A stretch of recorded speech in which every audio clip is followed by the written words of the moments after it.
Tuanku Imam Bonjol ternyata sempat menyesal atas tindakan kaum Padri atas sesama orang Minang. Mau tahu kisahnya? Mari simak. Jangan lupa sebelum menonton untuk like, share, dan subscribe.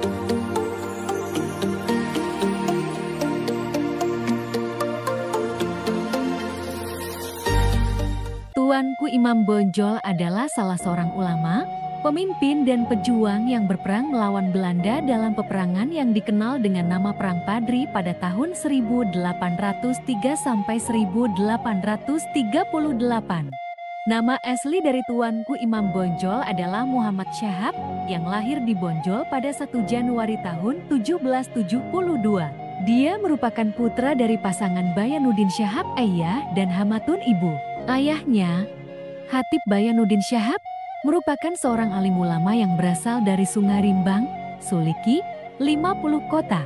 Sebagai ulama dan pemimpin masyarakat setempat, Muhammad Syahab memperoleh beberapa gelar, yaitu Pito Syarif, Melin Basa, dan Tuanku Imam. Tuanku Nan Ranceh dari Kamang Kabupaten Agam sebagai salah seorang pemimpin dari Harimau Nan Salapan adalah yang menunjuknya sebagai imam pemimpin bagi kaum Padri di Bonjol. Ia akhirnya lebih dikenal dengan sebutan Tuanku Imam Bonjol. Berbicara tentang Tuanku Imam Bonjol tidak lepas dari Perang Padiri. Tak dapat dipungkiri, perang tersebut meninggalkan kenangan heroik sekaligus traumatis dalam memori bangsa. Perang ini terjadi selama 18 tahun dari 1803 hingga ke 1821. Pada masa ini terjadi perperangan antar sesama, yakni Minang, Mandaling, dan Batak. Timbulnya peperangan ini didasari keinginan di kalangan pemimpin ulama di Kerajaan Pagaruyung untuk menerapkan dan menjalankan syariat Islam sesuai dengan Ahlus Sunnah wal Jamaah yang berpegang teguh pada Al-Quran dan Sunnah. Kemudian pemimpin ulama yang tergabung dalam Harimau Nan Salapan meminta Tuanku Lintau untuk mengajak yang di Pertuan Pagaruyung beserta kaum adat untuk meninggalkan beberapa kebiasaan bidah yang tidak sesuai dengan Islam. Dalam beberapa perundingan tidak ada kata sepakat antara kaum Padri dengan kaum adat. Akhirnya kaum Padri di bawah pimpinan Tuanku Pasaman menyerang Pagaruyung pada tahun ke-1815. Dari serangan itu, Arifin Muningsyah Raja Pagaruyung terpaksa melarikan diri keluar kerajaan.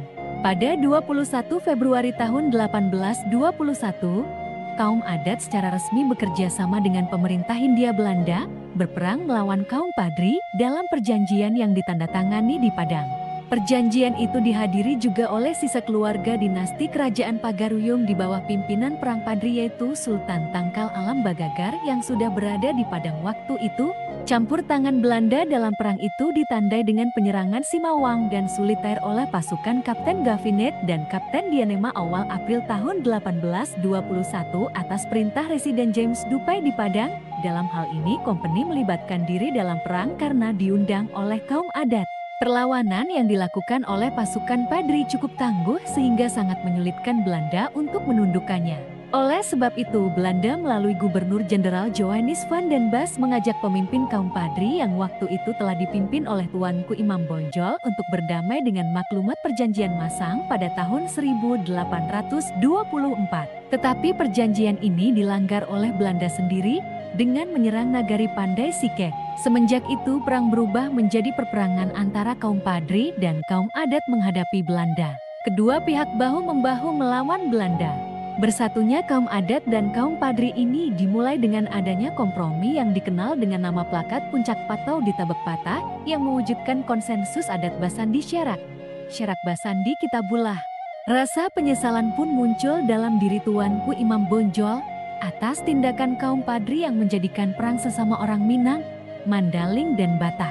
Meskipun demikian, Belanda terus menyerang dan mengepung benteng pertahanan kaum Padri dengan mengirim banyak pasukan dari Batavia.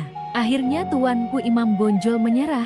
Mengingat dampak perperangan ini justru menyengsarakan rakyat Minangkabau. Ia dibuang ke Cianjur, Jawa Barat. Kemudian dipindahkan ke Ambon dan akhirnya ke Late, Minahasa, dekat Manado. Di tempat terakhir itu ia meninggal dunia pada tanggal 8 November tahun 1864. Tuanku Imam Bonjol dimakamkan di tempat pengasingannya tersebut. Atas jasanya dibangun pating di daerah Minahasa. Selain itu, nama Tuanku Imam Bonjol juga hadir di ruang publik bangsa sebagai nama jalan, nama stadion, nama universitas, bahkan pada lembaran Rp5.000 keluaran Bank Indonesia 6 November tahun 2001.